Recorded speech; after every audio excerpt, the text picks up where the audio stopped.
Right. I'm sitting on my wallet. That can give you a bad back, that can. I'll probably be all right though, because my wallet's fairly thin. I think people with big wads of cash in their wallets will give themselves a bad back. I was going to say, is it that fat? No, sadly not. Ladies and gentlemen, good morning or good afternoon or good evening. This is John Hamer. Hi. John, it's great to meet you. You too, Geoff. We had a lovely meal last night at that place you recommended. It was very, very good. We did. I've never seen a pie so large. I know, it was incredible, wasn't it? Speaking of large, your books are rather large. Just a bit. This is the Falsification of History. It's how many pages? 700, 600? 730 something. It's quite the volume. Yeah. I'm just going to reel off some of the subjects that we cover here. So, evolution, the greatest deception of our times, a little bit about Atlantis, a little bit about false flag, the Dark Ages, the end of the second millennium, the legend of King Arthur, the Bilderberg, Skull and Bones, the Round Table, Gunpowder Plot, Queen Mother, World War One, Russian Revolution, World War II, who was Adolf Hitler, Operation Paperclip, Israel, the Rothschilds, the Cold War, the United Nations, the strange story of our moon, Stanley Kubrick, the Georgia Guidestones, the ritual murder of Diana. Then we go to the world today, useful idiots, Bohemian Grove, the elite controlled mainstream media, 9/11, the student loan scam, charities, Live 8, that was a good chapter actually. Yeah. Harry Potter, crop circles, Agenda 21, World War III, Big Brother, Mind Control, Project Blue Beam, radiant energy, mechanical heaters, super efficient electrolysis, the water-powered car, cold fusion, anti-gravity propulsion, health, vaccines, bird flu, HIV, cancer, autism, mercury, marijuana, aspartame, genetically modified food, high fructose corn syrup, junk food, contaminated. It's all there, isn't it? Yeah, that's right. It's so big, mate. Yeah. There's people in the comments who are just ticking off there. Right. How on earth did you come around to writing a 729-page book on all of this? Yeah, good question. Well, it began about 26 years ago with the death of Princess Diana, which actually woke me up. Yeah. And I started looking into all kinds of different stuff, and I found that the world is not really what we believe it to be. And my subsequent 26 years of research have proved that. But I began writing, in the early 2000s, I began writing articles for various websites that got published, truther websites, and basically what the Falsification of History is, it began as a series of articles that I'd written for websites. Yeah. And then I kind of expanded on that, and somebody said, well, why don't you turn it into a book? And I thought, yeah, great idea. So I did it. I had no idea how to go about writing a book because I'd never done it before. But yeah, I persevered with it. It took me about 3 or 4 years to compile it all, but I got there in the end. And then my subsequent books took a lot less, because once you've done something once, as everybody knows, I guess, then it's fine. You know, you just follow the same pattern. So yeah, that was my first one, Falsification of History, and you know, I've had 7 more since then. Yeah. So what I love about Falsification of History is because, as you say, it's written in terms of a series of essays. Yeah. It's very readable. Yeah. So you can pick it up, you can read a section, you can put it down, you can go back to it. Yeah, you don't have to read it in chronological order. You can just dip in and out of it for the subjects that you like, or that you're interested in. Yeah. I think I first discovered, I can't remember how I first discovered it, but I took it on a holiday with me, and I was on a Greek holiday, and we were sort of scootering around the island on these hired mopeds. Yeah. And then in the evening, with the people I was with, I'd read them a couple of chapters. Right. And I think the friends I was with at the time would refer to it as that big funny book. And yet, as time's gone on, it certainly seems a lot less funny. Yeah, that's right. Yeah, I mean, I was gobsmacked yesterday when you told me that it had been on your university reading list. Well, I went to university in Falmouth, and we had a very forward-thinking lecturer. So I did a degree that was English with creative writing, but the first year was a lot of philosophy and all sorts of really bizarre subjects, and we got into a whole load of different stuff. But funnily enough, because I was a terrible student, I never read it when it was on the reading list. But I did get on quite well with my lecturer. So when I finally discovered the book, I sent an email to my lecturer at university and said, oh, have you heard of this book? And he said, you idiot, it was on the reading list when you were at university. It's just bizarre to me that, I mean, you know. I don't think that would happen today. We discussed this last night. No, you wouldn't get a book like this on the reading list in universities now. No, because obviously education is one of the bastions of establishment, isn't it? You know, and it's very tightly controlled now. I guess, I don't know how many years ago it was when you were at university, but in those days, you know, things were a little bit lax, and things are definitely tightening up now as they take tighter and tighter control over reality, if you like. Yeah. So essentially, with each of these subjects, you tackled each one, and as you dove into it, you went, yeah, that doesn't add up. Yeah, that doesn't add up. Which was the subject that really shocked you when you did the research into it? Probably the one that's in one of my other books, Science. Or do you specifically want to know about that one? No. Yeah. Where is the Falsification of Science? You've got it there. So we've got a second volume, which is the Falsification of Science, which is also excellent. Yeah. So in there, I talk about the nuclear weapons hoax, and you know, I believe that, you know, the information in there that I impart actually proves that nuclear weapons are a complete hoax. Yeah. And why would they do that? People ask me. Simply because it's fear. And how does a few thousand people control several billions? The only way they can do it is through fear. So this is what we're bombarded with constantly: fear-mongering, fear porn, as some people call it. And that is a major example of it. And that really shocked me when I found that out. Yeah. So it was, it was quite a revelation to me. How have you written all of these books and addressed all of these subjects and not built yourself an underground bunker and armed yourself to the teeth and bought 30,000 tins of beans? Yeah, well, again, we were kind of broached that subject last night, didn't we, over dinner? I think my wife asked you on my behalf. Yes. How do you not drive yourself crazy when you learn what the world really is and what's going on? Exactly. Well, when I first started in this very strange world that I now inhabit, I was exactly like that. I was terrified. I mean, because of what I've just mentioned, fear porn, and a lot of it is just simply fear-mongering, scaremongering, all the World War III stuff that's being threatened now, that we hear about, not so much in the mainstream, but in the alternative media. It's all fear. It's all fear. And I went through a terrible time the first few years where I was, you know, I was like a rabbit in the headlights. I was just scared to death of the future. But now, after 26 years of living in this different world that I now live in, I realise that there is nothing to fear. The only thing we have to fear is fear itself. Nothing that they predict ever comes true, hardly. Obviously, there are certain things that do, but the major things that they scare us with never happen. And it doesn't take that many years. It takes a few, but not that many, to realise that. And then you start being a different person. You start living your life just as you would, you know, as a normie, as people call, as people refer to them. So yeah, it's my message to people watching this. I would just say, don't worry. You know, please don't worry. There's nothing to fear. Absolutely nothing to fear. I think we had this conversation a couple of it was about 6 weeks ago, I suppose, wasn't it? I was on the phone to you. I was walking around charity shops with my 7-year-old at the time, killing some time whilst the car was being cleaned. And that actually, you did help me with a different perspective on this when you said that you'd been writing about this for 23 years and most of it hadn't come to fruition. And I think for a lot of people, there is a lot of fear out there, because if you're not taking on board the fear that the government is giving you with whatever narrative it is that they're pushing, you end up really scared of the stuff that you discover on the alternative side of things. And it can be quite a dangerous place for people to get to, and it can be really bad for your mental health. And there's a lot of people, you know, we do lose people down these rabbit holes, and then they end up losing their family as a result of it, and it can be really difficult. So I think it's really important to hear John say that we're all going to be okay. John says we're going to be okay. Yeah, I mean, I wouldn't advise people being complacent. I'm not saying, you know, just pretend everything's okay, but don't let it change your life. Don't let it dominate your life. You know, I wake up every morning, at my age anyway, grateful to be alive, and I just enjoy every day. And I think I would advise everybody to do the same, no matter what your age. You know, don't let the bastards grind you down, basically. Yeah.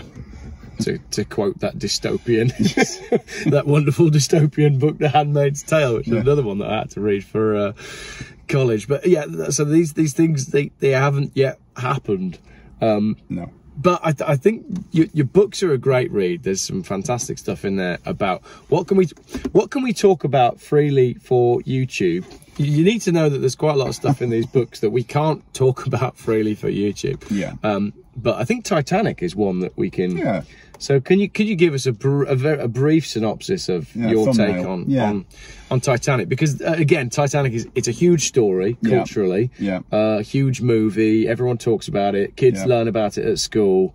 What is your take on what went on with that? Right. Well, there were two elements to the Titanic story. The first one. Right, okay, I'll start at the beginning, right? A guy by the name of J.P. Morgan, who most of you probably heard the name because his name lives on in the company that still exists, J.P. Morgan & Co., big financial organisation. He commissioned three luxury liners. I won't go into the whys and wherefores of that, but that is all in here, what I'm about to talk about. And RMS Olympic was the first one off the production line, followed by Titanic and then Britannic. Now, they were all more or less, not totally, but more or less identical. But Olympic was involved in a very, very serious accident. And Morgan had invested a lot of his own money and time into this project. Olympic was actually involved in 4 serious accidents, but one in particular, she was hit by a battleship just off the Isle of Wight on her 4th voyage, I think it was, to New York. Not that that matters, but the damage at first was thought to be reasonably superficial, but then when they got her back to Belfast, eventually, they took 2 weeks to patch it up to make it seaworthy enough to get back to Belfast for major repairs, because the only dry dock big enough to take her was the one in Belfast where she'd been built, the Thompson Graving Dock. So they realised very quickly that, unfortunately, RMS Olympic was a wreck. And this is not my speculation, this is documented. They actually declared her a wreck for insurance purposes. And yet, strangely enough, a few weeks later, she was making her voyages, and you know, as though nothing had happened. In the meanwhile, Titanic had not yet been launched. What they did, I believe, and it was an insurance scam, they actually switched the identities of the ships and deliberately sunk RMS Olympic under the name of RMS Titanic. The original Titanic, which actually became Olympic, then proceeded to spend 25 years to and fro across the Atlantic between Southampton and New York. Now, there is people, mariners, seafarers, I've spoken to them, they've told me that after the damage that she suffered, there is absolutely no way she could have done that. And there is so much proof in here that they switched the identities of the ships for insurance purposes. They also did a Larry Silverstein impression as well, where they upped the insurance on Titanic from 2.8 million to 3.2 million the week before she sailed. Now, that was totally against White Star policy. They used to insure them for 75% of the value, and this became like 125% of its value, which is very suspicious. And the other element to it was that at that time, Morgan was campaigning very strongly for the Federal Reserve Bank. Him and his cronies were setting out plans, and they had been for about at least 2 years, to actually usurp the creation of money from the American government and put it in the hands of the private Federal Reserve Bank. And there were several senior, powerful opposition to that. A guy by the name of Isidore Strauss, who owned Macy's department store, John Jacob Astor, who was purportedly the richest man in the world, and Benjamin Guggenheim, who was another millionaire at the time. And also a guy by the name of Charles Lindbergh. Now, this wasn't the famous flyer who was the first man to fly solo across the Atlantic. This was his father, and he was a congressman. And he was given $2 million, which in those days was a lot of money. I mean, well, it's a lot of money now, but you can multiply it by 100. That okay? So it was around quarter of $1 billion that he was given to not publish his criticism of the Federal Reserve System, because the conspirators knew that if that book got published, I mean, he was a very famous man, it would have had a massive impact on their plans. And so that might be the biggest payoff in history. Yeah, it could be, actually. Yeah, definitely. Yeah. The other he wasn't on Titanic, but the other three were. Strauss, Guggenheim and Astor all died very strange deaths on Titanic. Okay, very, very unexplained deaths. Astor's body was found a week later, because they had several rescue missions looking for bodies, and his face was battered in. It was totally unrecognisable as him. He was only recognisable by the contents of his pocket. So I believe that Morgan enticed these three men onto Olympic, Titanic, knowing that it was going to get sunk. So yeah, in a very small nutshell, that's basically the story. But as I say, all the details are in here. You know, anybody who's interested in that particular story. Brilliant.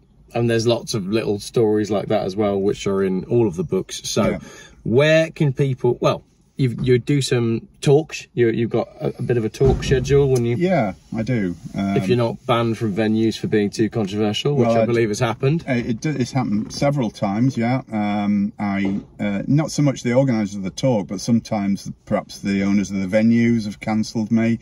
We had myself and my partner Karen, we had a talking tour planned in Ireland last year, which got cancelled at the last minute because the organisers at the venues, not the organisers of the talk, sorry, the owners of the venues found out the stuff that I was going to be talking about, and they just said no. So this is what we're facing. You know, we're facing censorship, massive censorship. You know, the internet is heavily censored now. Everything. Well, we've already self-censored this video by saying there's subjects in here that we're not going to talk about. Exactly. For risk of having, you know, the channel brought into disrepute. But that is the way it is at the minute. Absolutely. But yeah, I do talks, you know, all around the country. I get invited to different conferences, you know, individual truth groups hire me to talk. So if there's anybody out there who wants me to come and talk to their group, then by all means get in touch through Geoff, and you know, we'll look at it. So where can people buy your books? They're on Amazon, but it's cheaper if they go direct to you. And I will. The thicker books, these big ones, they're £26 on Amazon, but I do them for £20 as a you know, as a concession for buying direct from myself. And I think Geoff's going to provide my contact details. I'll put it all in the description of the video and in the pinned comment at the top as well, so you can get in touch with John and buy any of the books, because there's books as well that we haven't discussed, because we've done that one, haven't we? We've got Behind the Curtain as well, which is... Yeah, it's another... That's a 2-volume thing. That's huge. I mean, that's just volume 1. Where's volume 2? So we've got the whole thing there. Volume 2. And that's more about banking and finance. And yeah, it kind of... I mean, the strapline is a chilling expose of the banking industry, but I wish I had not put that, actually, because I think it puts people off thinking that it's just about money, and it's not just about money. What it's about is how the fraudulent banking system has allowed them to create the money to do all the things that they do. So it's kind of a deceptive title. I tried to get it changed on Amazon, and they said, no, if you do that, it'll have to be a completely new book, and you'll lose all your reviews. So I thought, well, I might as well just leave it then, because, you know. How is working with Amazon? Are they okay to work with? No, they're a nightmare. So go direct to John in the comment in the description. I'll tell you exactly how to do that. Not only do you get a discount, but then you don't have to support Amazon as well. Exactly that, yeah. It's one of those necessary evils, isn't it? Like YouTube to some degree. Everybody says, oh, Geoff, you shouldn't be on YouTube. Well, it's quite difficult to make ends meet on any of the other platforms at the moment. I hope that changes over time. It would be nice to be able to speak freely and do all the things that we do. At the moment, it doesn't look likely, does it? But, you know, I think things are changing slowly, and I think, you know, things are... You know, I think things will change. I'm not saying maybe in my lifetime, but certainly I hope in my kids' lifetimes, you know, things will change. I definitely believe that we will win. You know, the truth movement is very disparate, very disorganised, but I do believe that more and more people are waking up, and it will reach a tipping point when, you know, something called the 100th monkey syndrome, for those of you who've heard of that.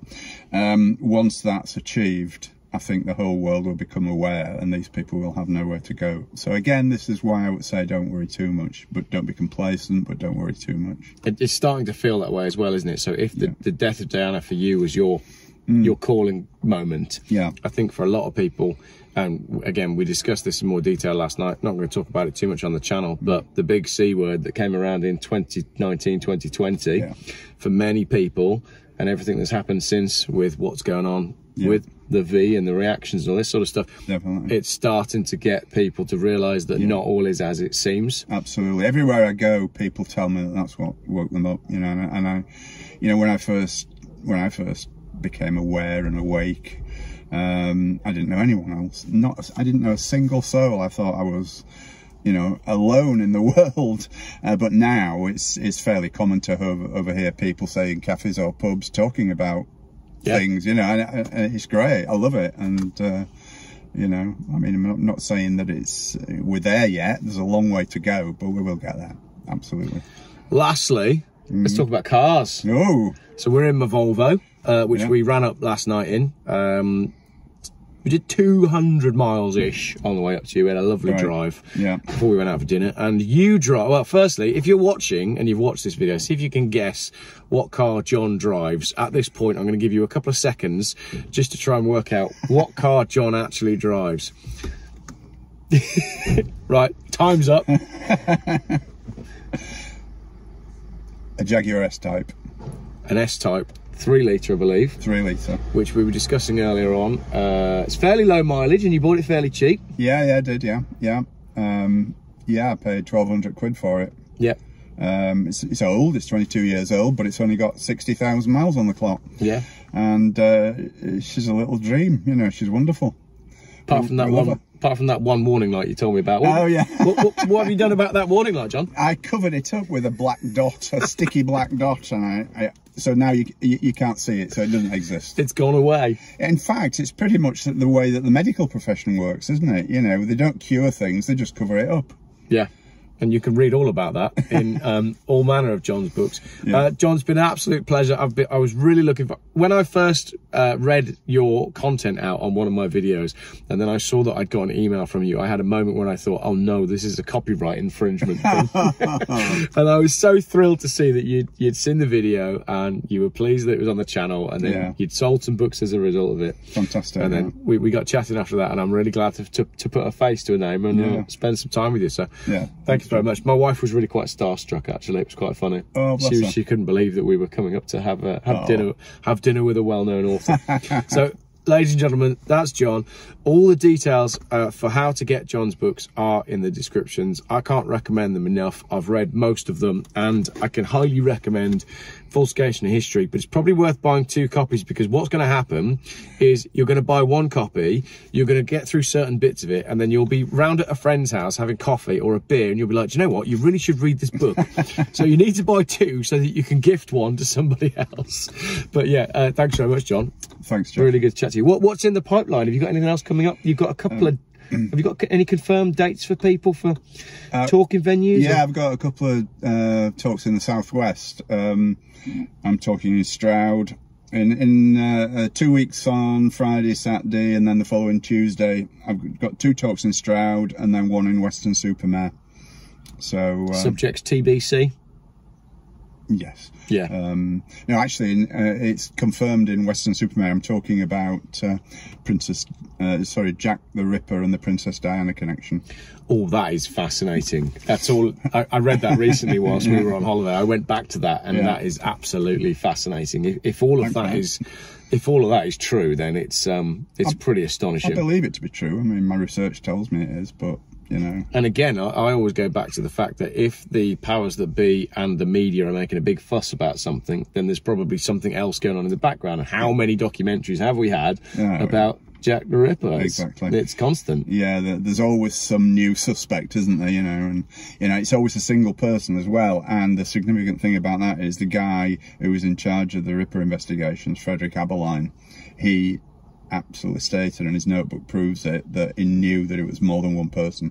It wasn't an individual. It was either 2 or more people that actually committed the crimes. Yeah.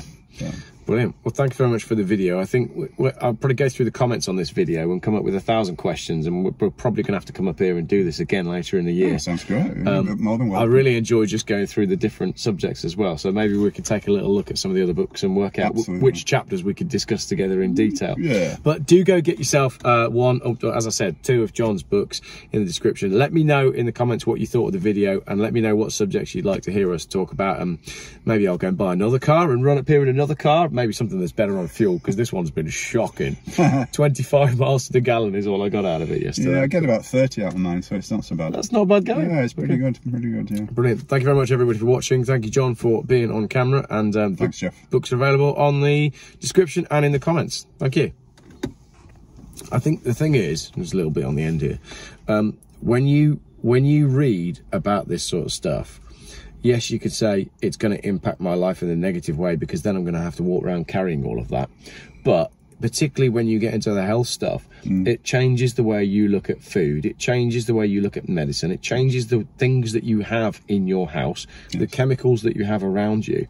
And I think it really does impact you positively. But also as well, when you've learned some of this stuff about health and nutrition, and this is what's happened to us as well, when you learn about health and nutrition and chemicals and everything that's in everything and what it does to you, you share it with people, because you want other people to understand what has been done to us and the lies that have been foisted upon us. And I think you can get yourself happier and healthier as a result. So it's easy to look at it doom and gloom and go, oh my goodness, isn't the world so terrible? But there's a real positive side, because you can do yourself some good by what you eat and drink.